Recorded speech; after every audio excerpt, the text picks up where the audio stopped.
All right. All right, I think mine's going. All right. We'll wait for Nicole to get situated. Okay, are we good? Are we doing this? I think so. Yeah. Well, we just saw A Quiet Place Part 2. Part 2. Oh my god. My heart's let me be honest, my heart's still racing after this whole thing. Let me get this. I don't know when the last time was where I was holding my breath and gritting my teeth through so much of a movie. I mean, I was just sitting the whole movie like... Since probably the first one was probably the last time. Yeah.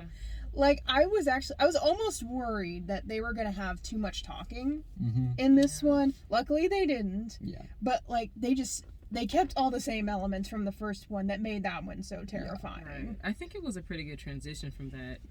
From getting used to, like, no sound, hardly no talking to, okay, we're going to, put it where it's due in the second one. Yeah. I think it was a smooth transition. And especially with the little prequel in the beginning. Right. Like, that was... that was a good... Like, sometimes when they do flashback scenes in... most like sequel horror movies. Yeah. It's done pretty cheesy, I guess. Yeah. And it almost spoon-fed. It's very spoon-fed. This one felt or very... it tries to make something up.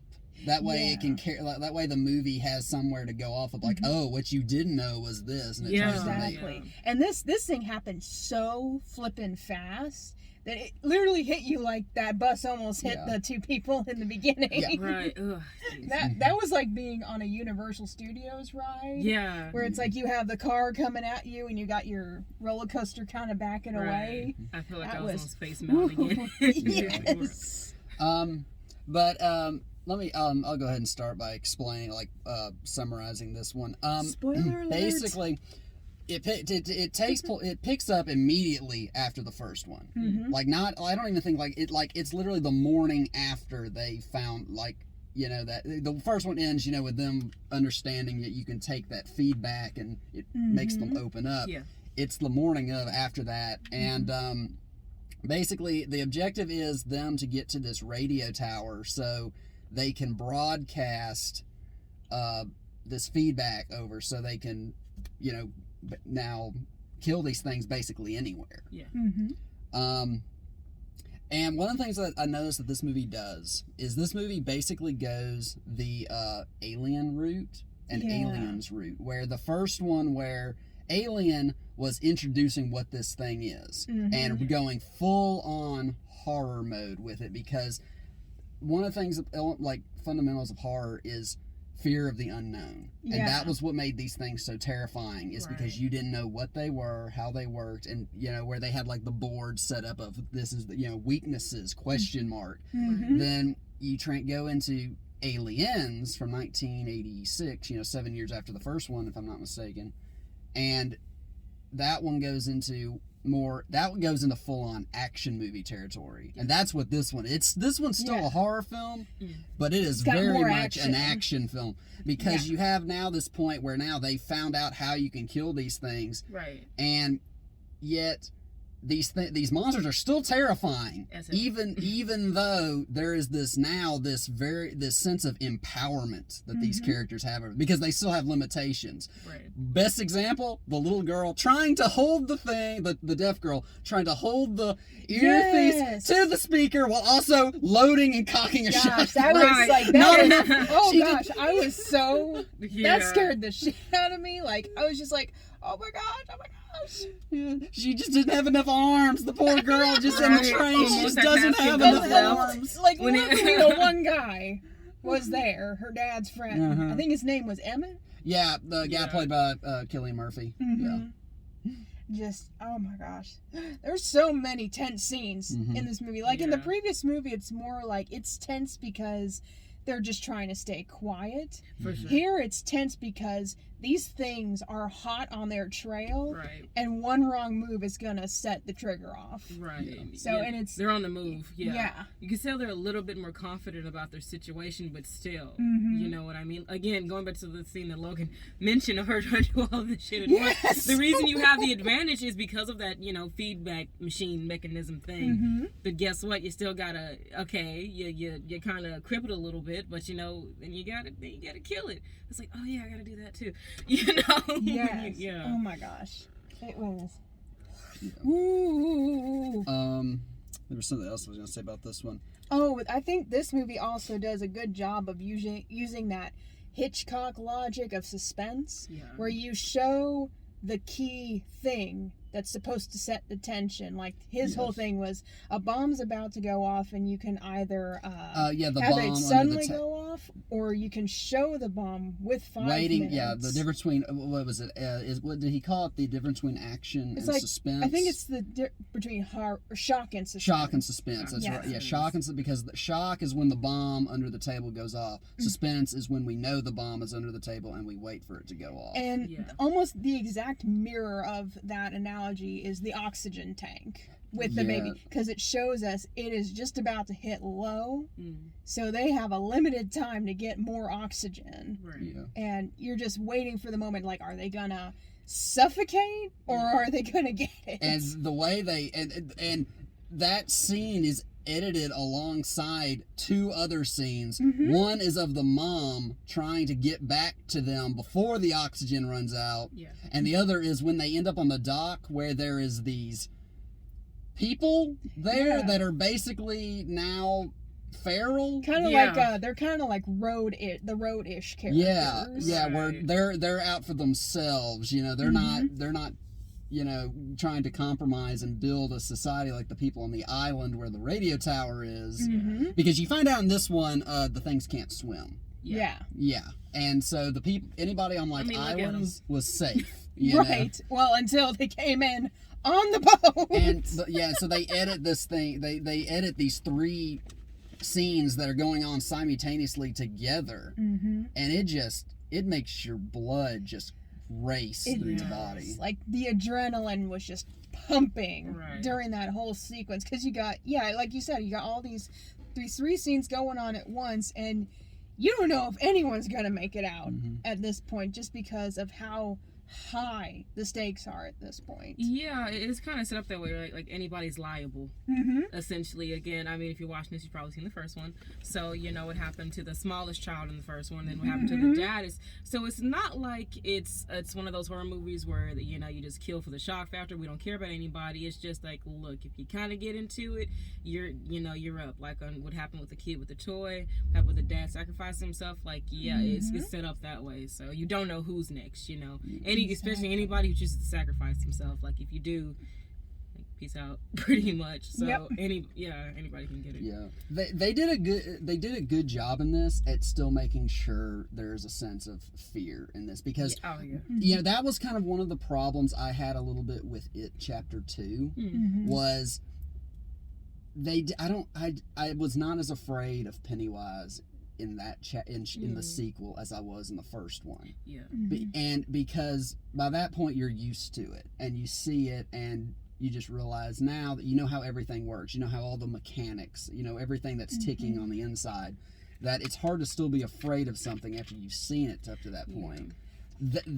I was still like just clenching every part of my body watching this film.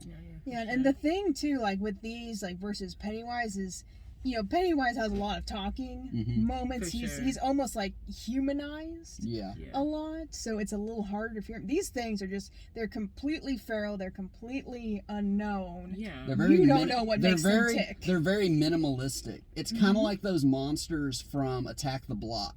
You know, where they were just these shadow things, and that's what was scary about them, is because there was almost nothing you could describe about them other than that they were just a shadow. Now this might be a theory. I can't remember if there was a hint of it in the first one, and I can't remember, but I think I was reading something about it. Is that for the monsters in A Quiet Place, it's that sound almost hurts them, because if you notice, they're completely blind. They have no anything to do with like eye anatomy or anything like that. Is that sound actually physically bothers them, so they're compelled to, they don't even really hunt. If they hear sound, they're drawn to it and they have to take it out. I think that's what it was. So it's like, it doesn't really matter. As long as they hear sound, they're gonna take it out. It's like a pain thing almost for them. So whatever planet they were on. Because you notice they don't never you never see them eat somebody. They don't. You just see them cutting people up with their scythe arms. Yeah, it's to knock out. It's to take out whatever that sound is. And I think there's like an actual scientific term for that, like for people, because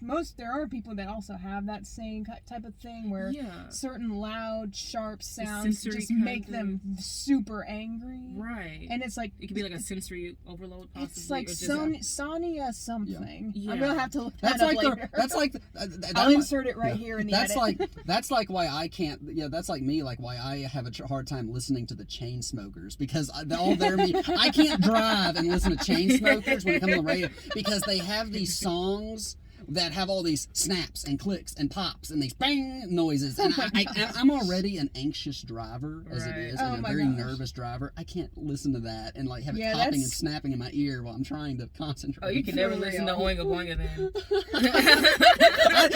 I can't listen to Oingo Boingo anytime. Oh jeez. Oh my gosh. Oh jeez, but yeah. So what was it? Right. So they don't eat. And if you notice too, it's been different scenes like with the gun sounds and whatnot. They're just drawn to sound. It's not about people. It's not about food. It's about sound itself. You know, so I think we could kind of figure that from like the feedback. It looks like they're about to like. But yeah, that is definitely a good point in that like they aren't driven by the hunt. They're driven by pain, right? Essentially. And they want to, obviously, when you're in pain, you want to do whatever you can to stop what is causing you pain. Right. So I guess in that sense, it's understandable.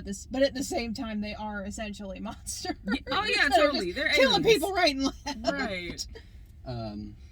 But yeah, this is easily one of the best horror sequels I've seen since probably Conjuring 2.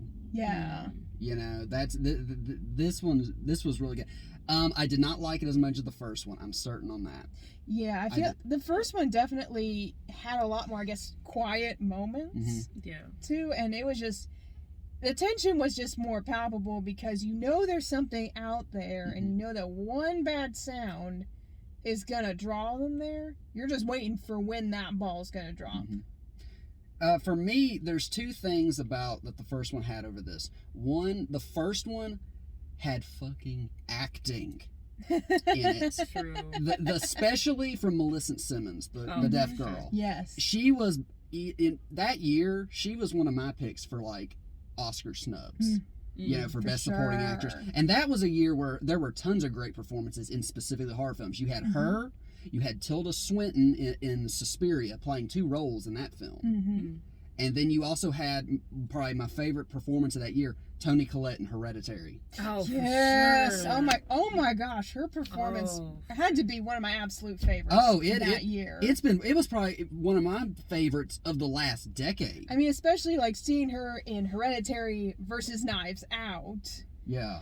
In which she played like that, you know, little hippie, mom. super far left type of mom. Yeah. And then in Hereditary, when she's this super, like, you know, the best word I can describe is grieving. Yeah, grieving mothers trying to keep it together. And make sense of her upbringing, her relationship with her mother. Having to just deal with a lot of very down, dark, terrible stuff. We're gonna throw some cult in there. Yes. Everything that's already going on. Yeah. But yeah, this one, there's not any bad acting in this. It's just there's not a chance to express acting as there was in the first one. In the first one, you had that scene when John Krasinski as the dad sacrificed himself. And you have other scenes where they're arguing. There was performances there. And that ties into my other thing. I think the first one had a way richer story. Because the first one, like that scene when he sacrificed, that whole movie follows Millicent Simmons' character trying to come to terms with the fact that her parents don't blame her for what happened to the little boy. She had a personal struggle through that whole film that finally is resolved with the dad's sacrifice at the end. That is what was so rich about that story. This one, I was waiting to see if it would ever build with something like that. It never did. It's just kind of a survival story. It is, and and there was very minimal character development. Even like the characters that were like the helping characters we didn't really get too much. Like, No. I kind of wanted to know more about. I want to know more about the village people. The village people. I wanted to know more about Emmett. I mean, Emmett, you could kind of pick up things here and there with stuff that's scattered around the scenery, but then the other people on the islands, like, we didn't really know much about them outside of how they got there. Yeah. Right. You don't, like the guy that takes them to the radio station and then immediately dies. Yeah, immediately dies. Nothing on I mean, him. when you think about it, though, like, we didn't know much about them. I mean, they were living good, though. They kind of killed that guy out just because they needed him out of the way for the final scene. And that kind of sucked. I did not like that. That was the only part where it started to stumble for me, was at the very end.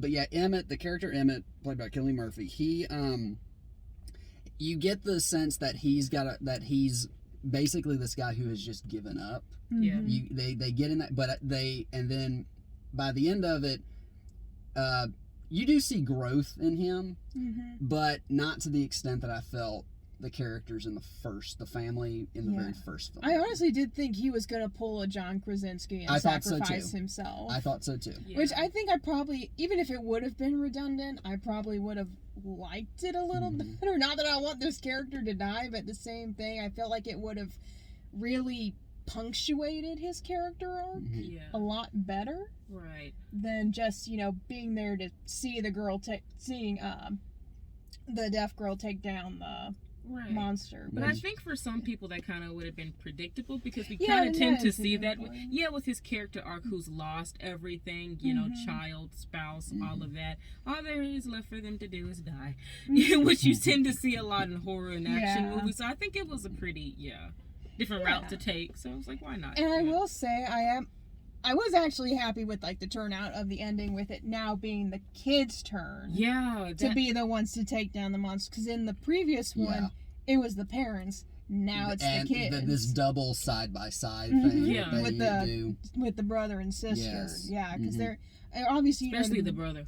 I know that kid has been a horrible traumatized throughout this entire series. Injured, caught in a bear trap, and injured. Poor little hobbling around like Tiny Tim through this whole movie. And a babysitter. Yes, and having to try to keep his baby brother alive with what little oxygen they have. Oh yeah, that scene where it's just like holy crap. Yeah, because they got to put the baby in this soundproof casket with an oxygen tank. Oh, not a casket. Well, it would have been that at some point. It would have been at some point. Right. And then just there are a lot of decayed corpses in this one too. On the train, and they're usually the cause of. It's funny how dead bodies are more of a cause for the creatures to start coming than the living bodies. The train conductor in the train falls over, and then the dead wife in the factory. Right. I think that was his wife. Right. Yeah.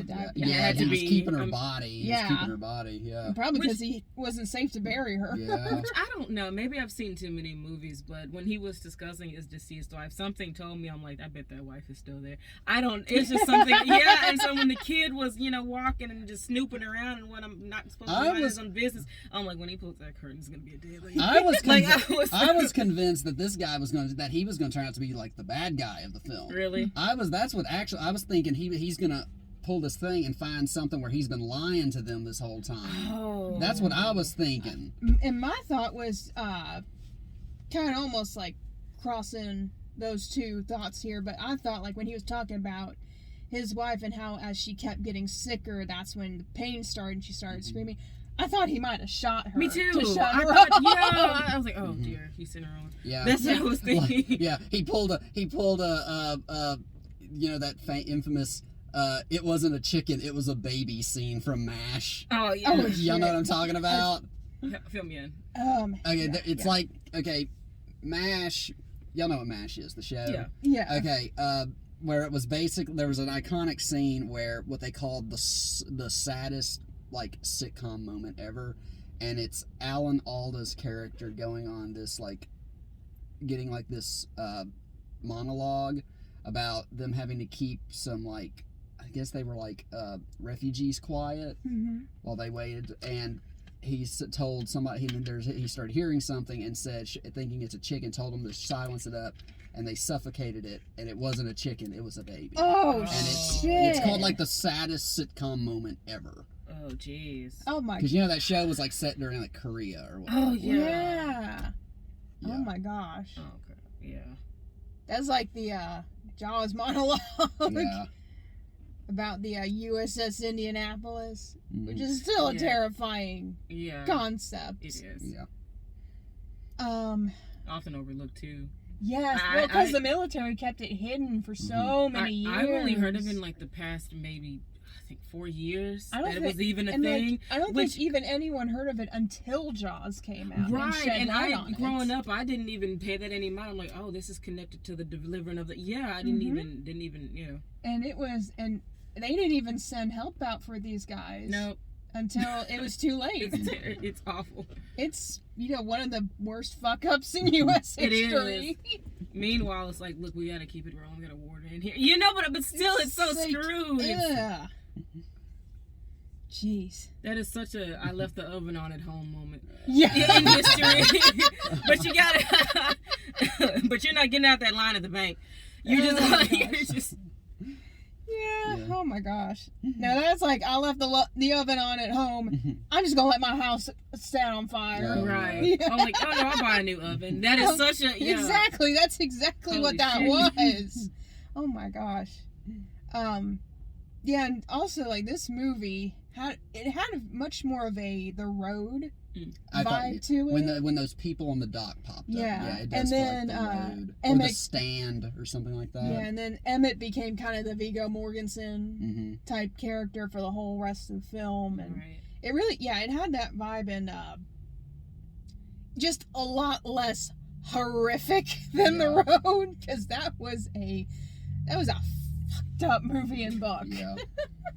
That was just, ooh, something I don't want to have to ever witness again. Yeah. For it to be an original property, I'm fairly impressed. Because isn't it right? Is it, of course, probably loosely inspired by a few elements, but it's pretty original, right? I think it was, because it says at the end of this one, based on characters by so and so, and I think those are the screenwriters of the first one. I don't think it was I don't think this was based on any kind of book or short story or something. Yeah.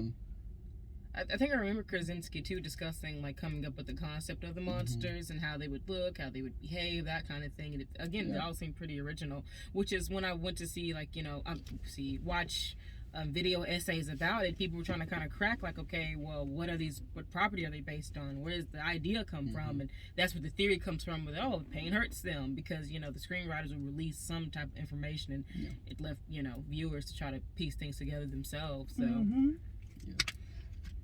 Yeah. You're right that this works better as an original property, which is funny because, Bird Box was based on a book, and that was a fucking piece of shit. I mean, it's I never got. It's like this, that. and it's a similar place to. It's a similar concept to Quiet Place as well. It's just sight instead of. It's not as sound. but it did it way worse. That movie wasn't even well done. Like that movie wasn't scary. It was scary in the way that M. Night Shyamalan's The Happening is scary. And it's not scary. It's unintentionally hilarious. Oh, that's fantastic. The part where Danielle McDonald falls out the window made me laugh. There's no way you can make Danielle McDonald fall out of a window and not look hilarious. It's the obligatory guy lays down in front of a lawnmower moment. Yeah, that movie, like, they talked about that movie like it was like, oh, it's better than Quiet Place, and you watch it, and it's like... Bird Box? Bird Box. Seriously? It was not, because it was like the most watched movie on Netflix at the end of 2018. It was ridiculous, and I watched it, I'm like, I have not had this many... I even said this in like because it made my list that year. It's like, I think I picked it as like the most overrated movie that year. Yeah. I'm like, I haven't had this many people recommend a bad movie to me since I was in high school. And some guys told me to watch The Boondock Saints. How dare you recommend me The Boondock Saints? Oh my gosh. Yeah, as soon as you're the person everybody knows watches all the movies and stuff like that. I'm trying to think of like the worst movie people recommended to me. It's not the worst movie people recommended. Or the most overrated. Most one that everybody told me was fantastic and I didn't like it. Yeah. I'm trying to think. I'll be here. I don't know. I'm usually the one that recommends the overrated stuff. So After Earth was another one that people. Yeah. That's probably the worst movie I've ever had people recommend to me. Was Really? After Earth. And I thought that After Earth was pretty universally panned for what it turned out to be. Yeah, these were 15-year-olds though. Yeah. 15-year-olds have no Why are you scope of listening to quality. teenagers? Well, I was a teenager. It was like when I was in high school. Oh well, that makes sense. Yeah. Teenagers have like no scope of quality. They don't. Just like children. That's why children still want to watch the Emoji Movie. There you go. And they're coming out with another Minions movie too. I saw that. You want to know a funny story? Me and my brother went and saw Sonic the Hedgehog last year. It was the last movie we saw before the pandemic. Yeah. And we're sitting in there and we got the trailer for Minions 2. And it almost blew our eardrums out. And my brother is like, they've got, like, wow, why is this so loud? I'm like, I think they have the speakers turned up too loud. And I was about to get up and go to ask them to turn the speakers down. And then the trailer ended. And the trailer for Scoob started. And it was normal volume. And I'm like, oh, that's the problem. It's not that the speakers in this theater are too loud. That trailer is overly loud. Oh, Just God. like everything Illumination makes. Overly loud. So true. Oh my gosh. Just Well, I guess I would say that probably the overrated films people tend to recommend to me these days are like the Disney live action yes. things. I have people, high schoolers I work with, tell me to go watch, like they liked the Mulan. They liked Mulan? One of them did. She said glad I'm like, you're the first Did person. you You're the ask- first person I've heard say that. Did you ask them if they've seen the original? Yeah, they've all. Yeah, they're the age group that grew up with the original, like because they're in that age group. Oh yeah, 99. I grew up with Lion King because of my Yeah. age. They're a couple years younger than me, so they grew up with like Mulan, Hercules. Uh-huh. I was gonna say, well, And see, Trey- I grew up with Hercules. What are you talking about? 97 all the way. Yeah. 95. Right. Toy Story. Oh yeah, you and my sister. She's like, what do you know about this? I'm like, what? Yeah, I just a couple of my parents' friends, they have grandkids now, and they watched Cruella a Yeah. couple nights ago, and they're like, "Oh yeah, it was awesome and stuff." And I'm like, "Great, I'm glad you like it. I'm not gonna watch it." First of all, 101 Dalmatians, Glenn Close, thank you very much. I'm right. I'm like, still. well, they have Cruella. I Cannot mean, beat we the got. queen. I'm gonna try to watch Cruella at some point. I mean, I've heard kind of mixed. I mean, Chris Stuckman said he liked it. I mean, it's so just I watched a video. Yeah, his video. I on it. can't.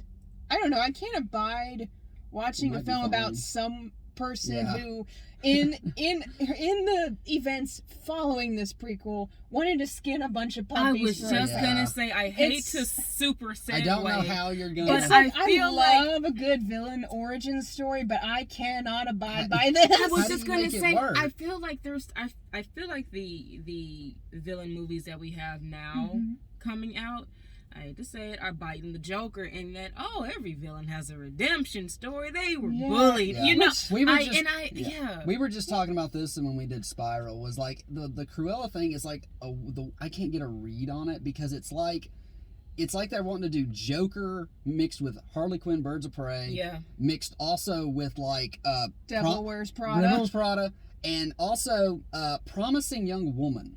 I'm also kind of seeing that. Yeah. a little kind bit. of like that, and I've heard like the kind of twist as to why she's on a rampage against Emma Thompson's character Yeah. in the movie, and like I know it's not the Dalmatian she's after in this movie, Yeah. but it's still like the twist about her motivations.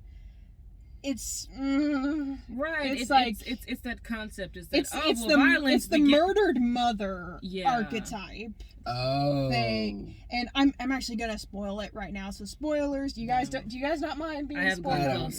It's not one okay. of my. It's not one that I. So- It's not one that like I.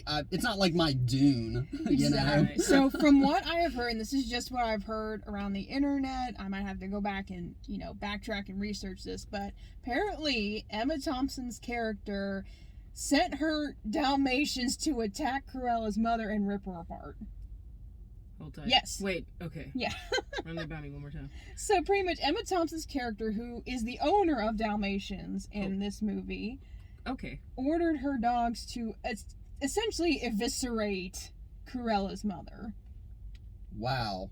That's the twist. Wait, that's so the Emma origin twist. Thompson isn't playing Cruella? Emma Stone is playing Cruella. Stone, sorry. And then Emma Thompson is like the high-end fashion designer that she's going after. Yeah. Okay. She's playing like Meryl Streep's role in Devil Wears Prada. Oh, okay, got you. Yeah. Dang. It's tough break. Yeah. I mean, that's what I've heard. I might have to go back through and just confirm that later, but that's the majority of what I've heard that happens in the movie. So that's why that's why that movie is PG-13. Yep. Oh, it's pretty much.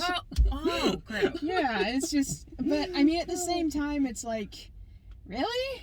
Yeah. I thought we were supposed to feel bad for the Dalmatians here. Right. But see, that's kind of going back to what I'm saying. It's like they're turning the villain concept origin story into violence begets violence. You know what I mean?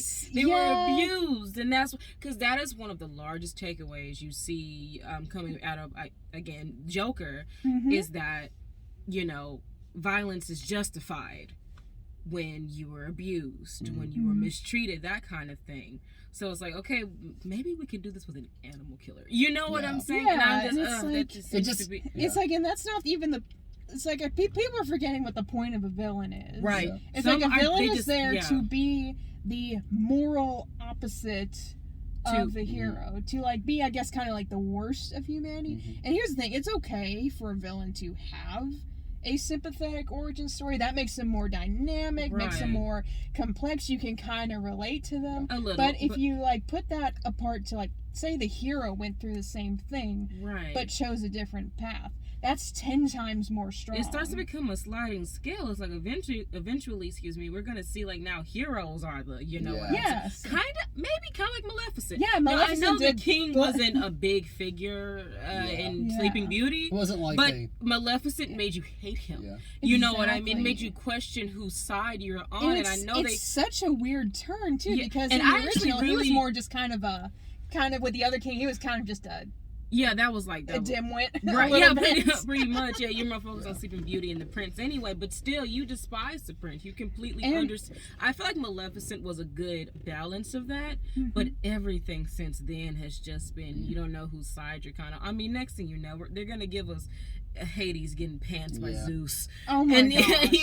It's and even then it's like, we don't really want an origin story for Hades because he's already like people's most favorite mythology. Exactly. Like if we wanted like a better version of Hades, just go read Lore Olympus. Yeah. Because like that's the Hades everyone wants anyway. Right. y'all saw what our next did y'all hear about what our next origin movie is? What? Willy Wonka. Y'all heard about y'all heard about the Timothy Chalamet Willy Wonka movie? Oh my gosh! All I have to say is, who the fuck asked for it? We can't get Call Me by Your Name 2 now, but we're getting this. We're not getting Call Me by Your Name 2? No, because Armie Hammer apparently has got rape allegations against him now. Oh dear. So we can't get oh gosh. Yeah, we can't get Luca Guadagnino says that's now in doubt. He was wanting to do it, but it's now in doubt. Oh jeez.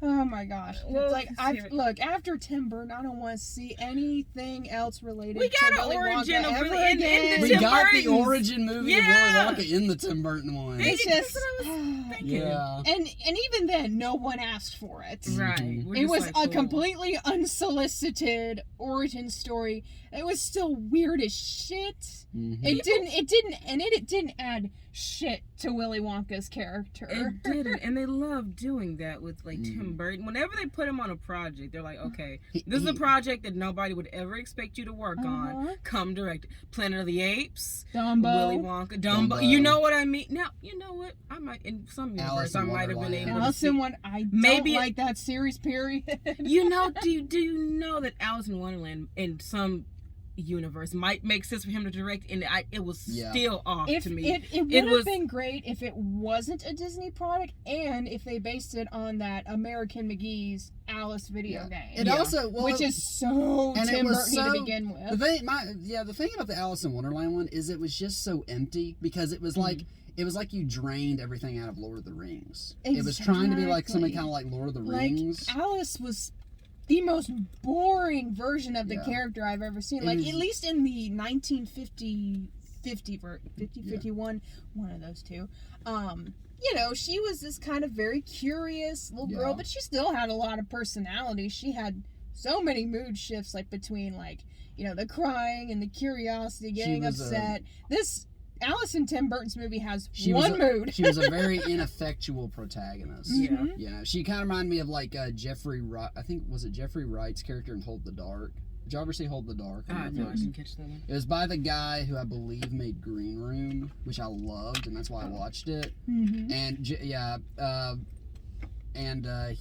he basically just kind of gets pushed through, tumbleweeds through the movie. Yeah, he's like, it doesn't feel like it's even about him. Like, right. Back, if we want to circle back around, if we want to talk about the movie,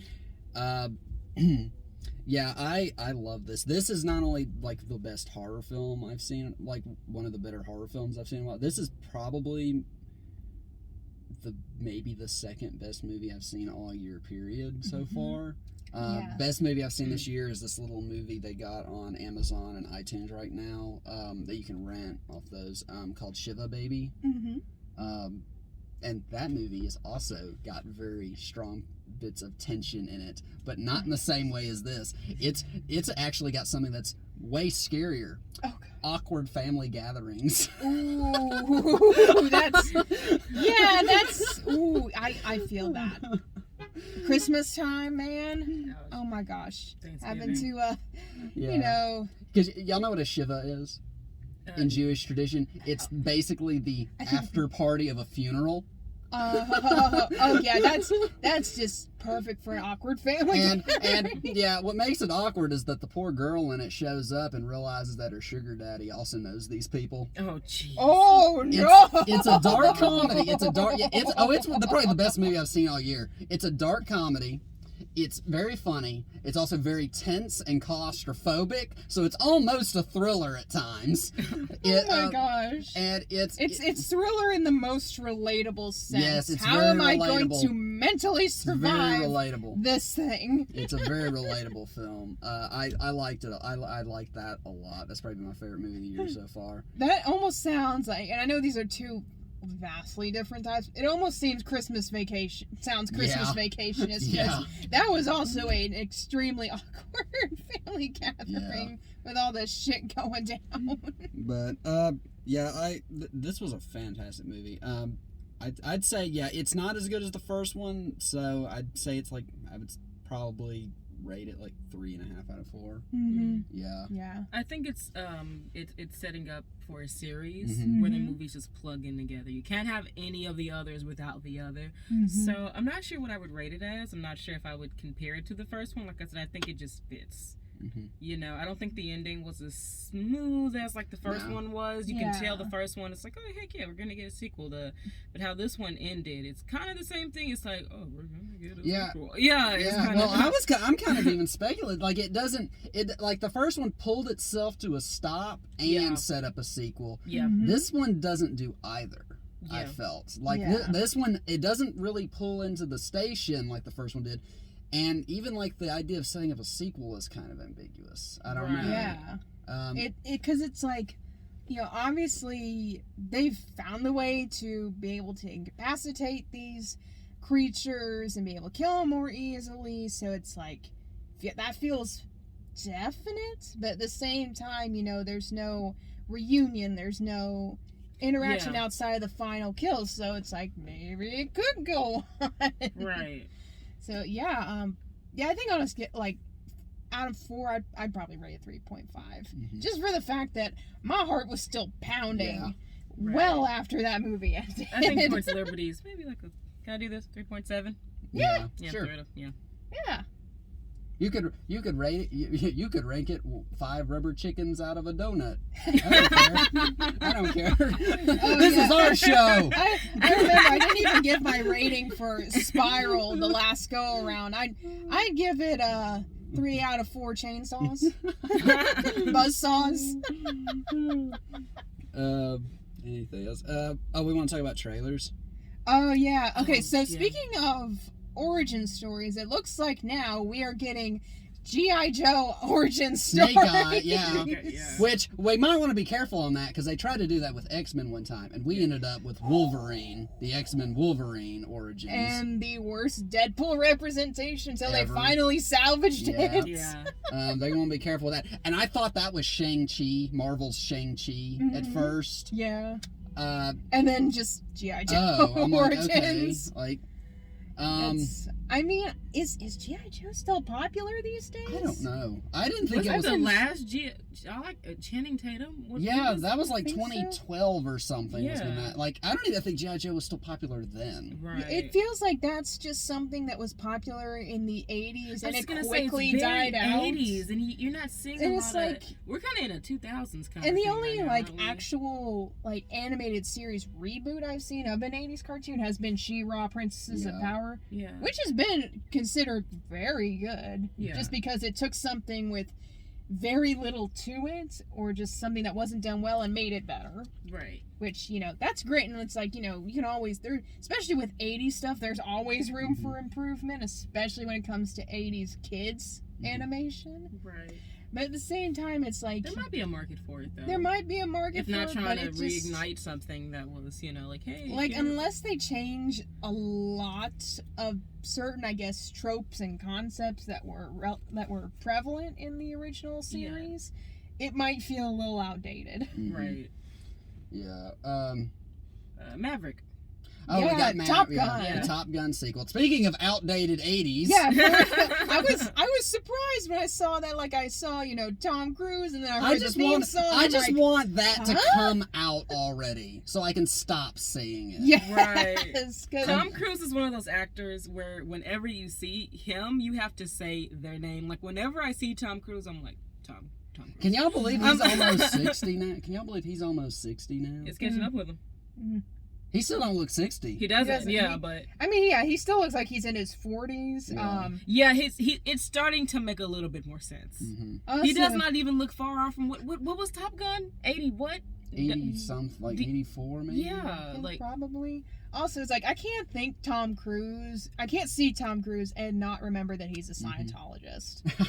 So it's like, if I watch this movie, it feels like I'm supporting Scientology, which I hate. Well, you can say that about the Invisible Man then. I didn't see the Invisible Man, so I didn't support it either. Yeah, what's her name? Elizabeth Moss, and that was she was a shame because I really like her acting. Yeah, and she's she got criticized for that too with The Handmaid's Tale. They're like, you're telling a story about rising up against totalitarianism. Yeah. And you're literally in part of a cult that is extremely similar to something like Scientology. But she just kind of threw out the whole, I grew up in it.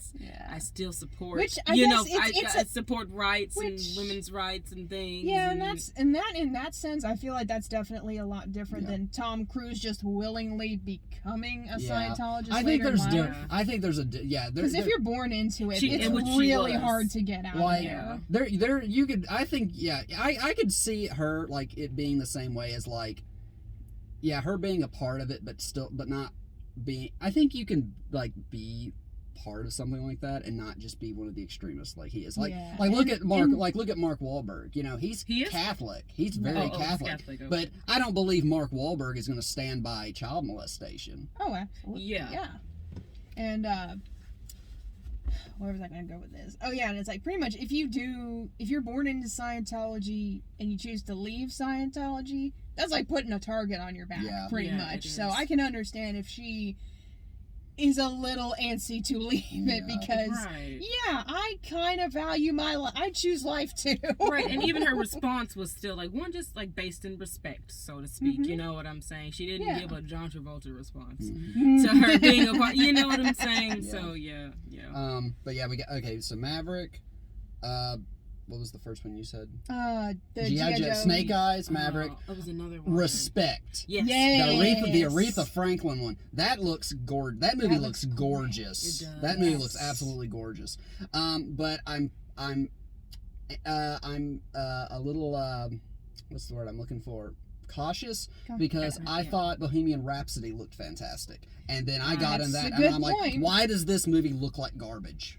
Yeah, it's the whole like biopic thing. Biopics are a gamble. You really never know what you're going to get out of it. You can get some really good looking ones, but then they end up being so generic. Mm-hmm. Yeah, they do. And I hope they do Aretha good with this one. Or the Aretha. I want the Aretha Franklin one to be good. Mm-hmm. You know, I think it kind of gives you like the Tina Turner one from the 90s. What's Love Got to Do with What's Love Got to? It kind of reminds me of that a little bit, with like Dreamgirls, which makes sense because Jennifer Hudson's playing Aretha, and a lot of her upbringing also shares similarities to Aretha, which is you tend to get a better rendition of a celebrity. Yeah. And she also chose her before passing away because Jennifer has that voice capacity. Yeah, she just does. Yeah. She didn't just want to get an actress that looks like me. She was the only good thing about Cats.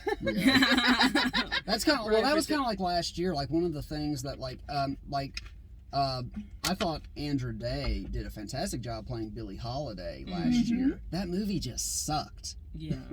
That movie was too long. It was boring. It was confusing. It was too much of Lee Daniels trying to be artsy at times. Which Lee Daniels is not great at being artsy. He comes off as when Lee Daniels tries to be artsy, it comes off as heavy-handed. Yeah.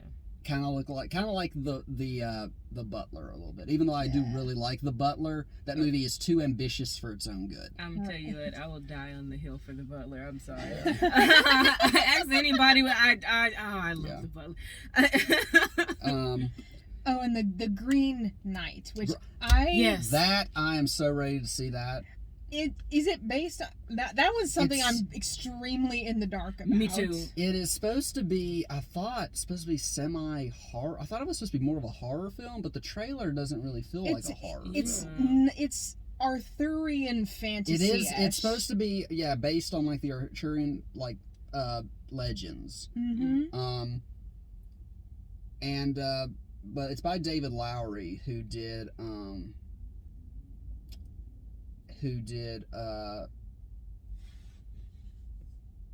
this is why he did Pete's Dragon for Disney. He did the remake of Pete's Dragon, which I didn't like. I didn't see. I don't even like the original. I don't even like the original Pete's Dragon. But he's done other movies I really like. I loved A Ghost Story, which was not a horror film despite the title. It was like a Terrence Malick art film of following a ghost. That's literally a sheet with eye holes. It's actually it's funny at the right moments, but it's actually really serious and really sad and a really powerful movie if you've never seen it. Casey Affleck and was it Rooney Mara? Yeah. It was Rooney Mara. Yeah. Who's his grieving wife. Yeah. And doesn't know he's a ghost, and it basically is like if Terrence Malick directed like a Paranormal Activity movie.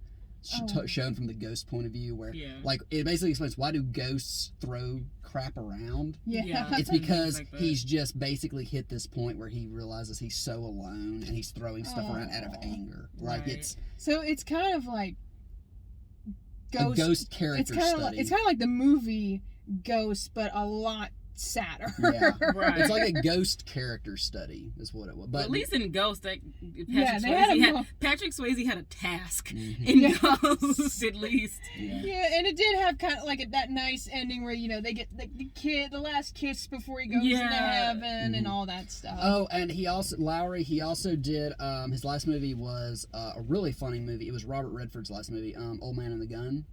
That was the last movie Robert Redford did before he said, "I'm finally done. I'm retiring. I've been acting since 1960 something.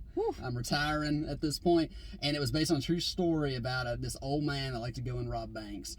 It's a movie. It is so funny. It's full of a who's who of like old stars from like the same era. His girlfriend in the movie is played by Sissy Spacek. His henchmen are played by Danny Glover and Tom Waits. And the police chief in the movie, who's telling, again, Casey Affleck to go and find this guy, is played by Keith Carradine. the only person missing from this movie is Paul Newman, and it's because he's dead now. Right. Like it was like full of like, and it's so funny. There's a scene where he walks in the bank, preparing to rob it, and he walks up to the owner, and he's like, "Hi, how are you doing?" It talks to the manager. He's like, "I'd like to take out a loan." And the manager goes, "Of course, we've got all kinds of loans for you. What kind of loan are you interested in?" And he's got like his jacket button, and Redford's got his jacket button, and he's like, "What kind of loan are you interested in, sir?" He goes, "This kind," and opens up. He's got his gun. It's so sick. funny. Oh my god, I love that movie. This kind. Okay, yeah, Green. Oh, and then that one I hadn't even heard of, the 12 Little Orphans. Yeah, the baseball like really movie. Because and that one struck me very much because we've had a lot of football Sports. movies. Yeah, sport. But this is like the first one where it's like football at its, or American football at its conception. Yeah, like, which we've never really seen. I don't know if that's ever been seen. Like, really. I don't think so. I remember vaguely seeing a movie like that. I'll have to look it up. I can't remember. Yeah. I just remember the leather helmets. Yeah, it looks a little bit too made for TV-ish, but it might be fine. It might be fine. It is kind of it looks Friday Night Lights-ish. Disney-ish to me. You know, what was it? The $1 Million Arm, something like that. Yeah. McFarlane USA about the runners. Yeah.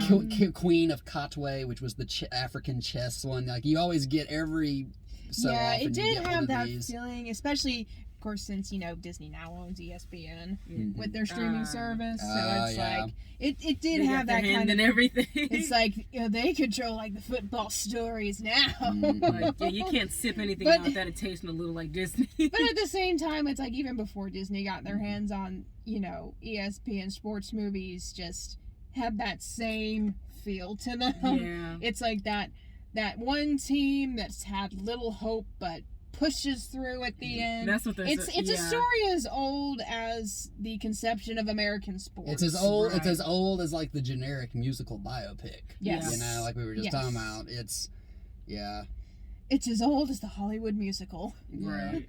Like We Are Marshall, all of that. It's supposed to. Mm-hmm. You can't just have a sports movie about sports. What? You gotta have a... I do know that my dad would probably love this movie because he is all football. He's currently watching the Friday Night Lights. It'd be like the only movie that I know of coming out this year that I could go see with my dad. Yeah. It's me and my dad don't relate with movies at all. The last movie he and I were actually both able to sit down and watch together in a theater was Ford versus Ferrari, because he loves cars, especially Ford cars. My dad loved that too. My mom's waiting for him. He's just went off on a motorcycle thing. She's like, I gotta wait. My mom's like, oh man, I want him to get home soon so we can watch Ford versus Ferrari. And I'm just like, y'all have fun with that. Yeah. I watched just this morning the trailer for Last Night in Soho. Oh, wow. Edgar Wright, it's supposed to be his first full-on horror film, because he's dabbled with horror, but like Shaun of the Dead was horror comedy.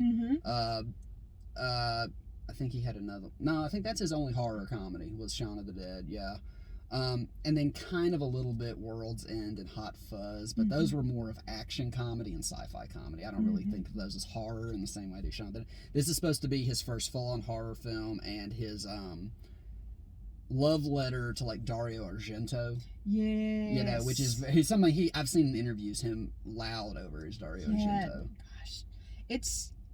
I remember seeing Suspiria for the first time. The original one? The original one. Like, obviously it's kind of weird going into it, but at the same time it's like when it hits those terrifying scenes and that like very bright, vibrant colors, like it has this almost magical horror effect. It's like you shot a horror film on the set of Wizard of Oz. Yeah. Which is already, kind of a little bit of a creepy movie to begin with.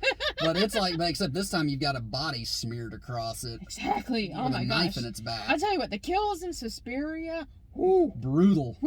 Gosh.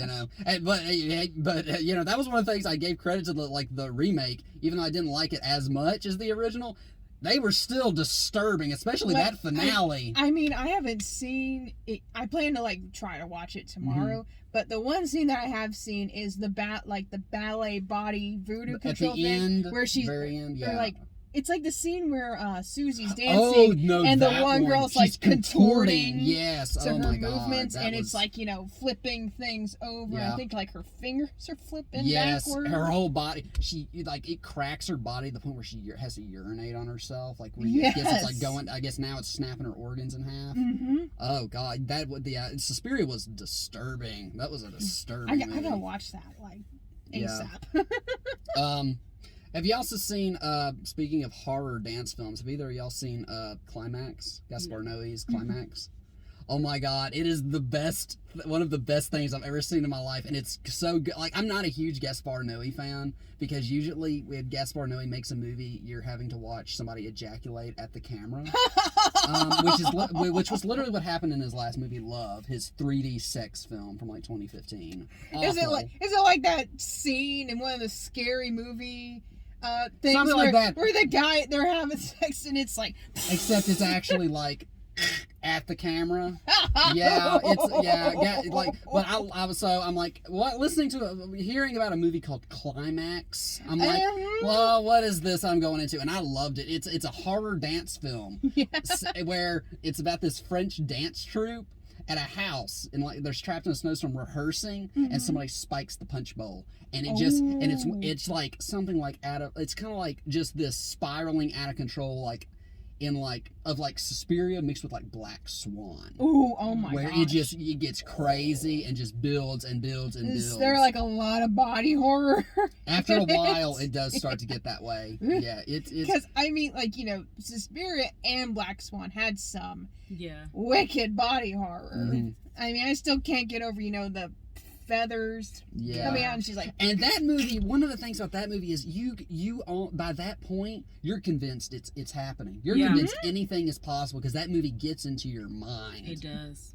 I love Black Swan. Right. Woo.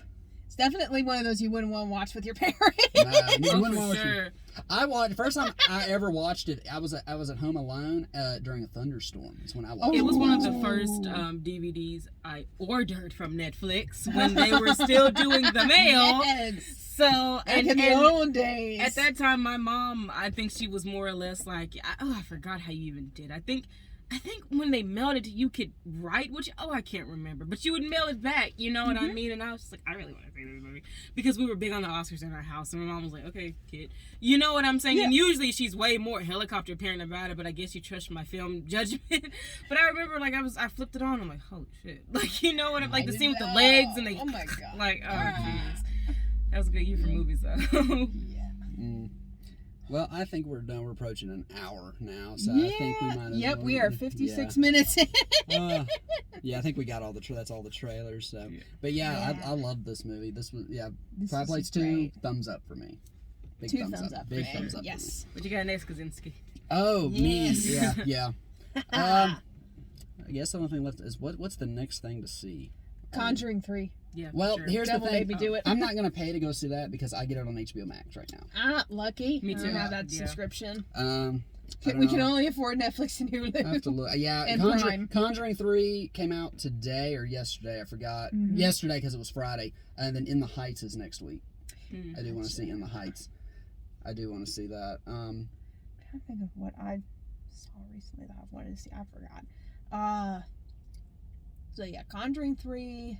There's something else. It was Godzilla vs. Kong for me. That's the most other recent I've seen. Yeah. I haven't seen that yet. Which, you know, those films don't know how to do people well. So no. It does, yeah. They don't know how to do people. No. It's all about the spectacle. Yeah, it is. You go for Godzilla and Kong, not people chasing Godzilla and Well, they Kong. had a better conversation than the people did. It's so funny, too, because ironically, like last night, Austin Powers and Goldmember was on and had that scene where they're driving through Tokyo and they get into like the Godzilla thing, and they have just the guys in the street like, run, it's Godzilla. And then, the guy, it looks like Godzilla, but due to international copyright laws, it's not. So we should run like it is Godzilla, though it isn't.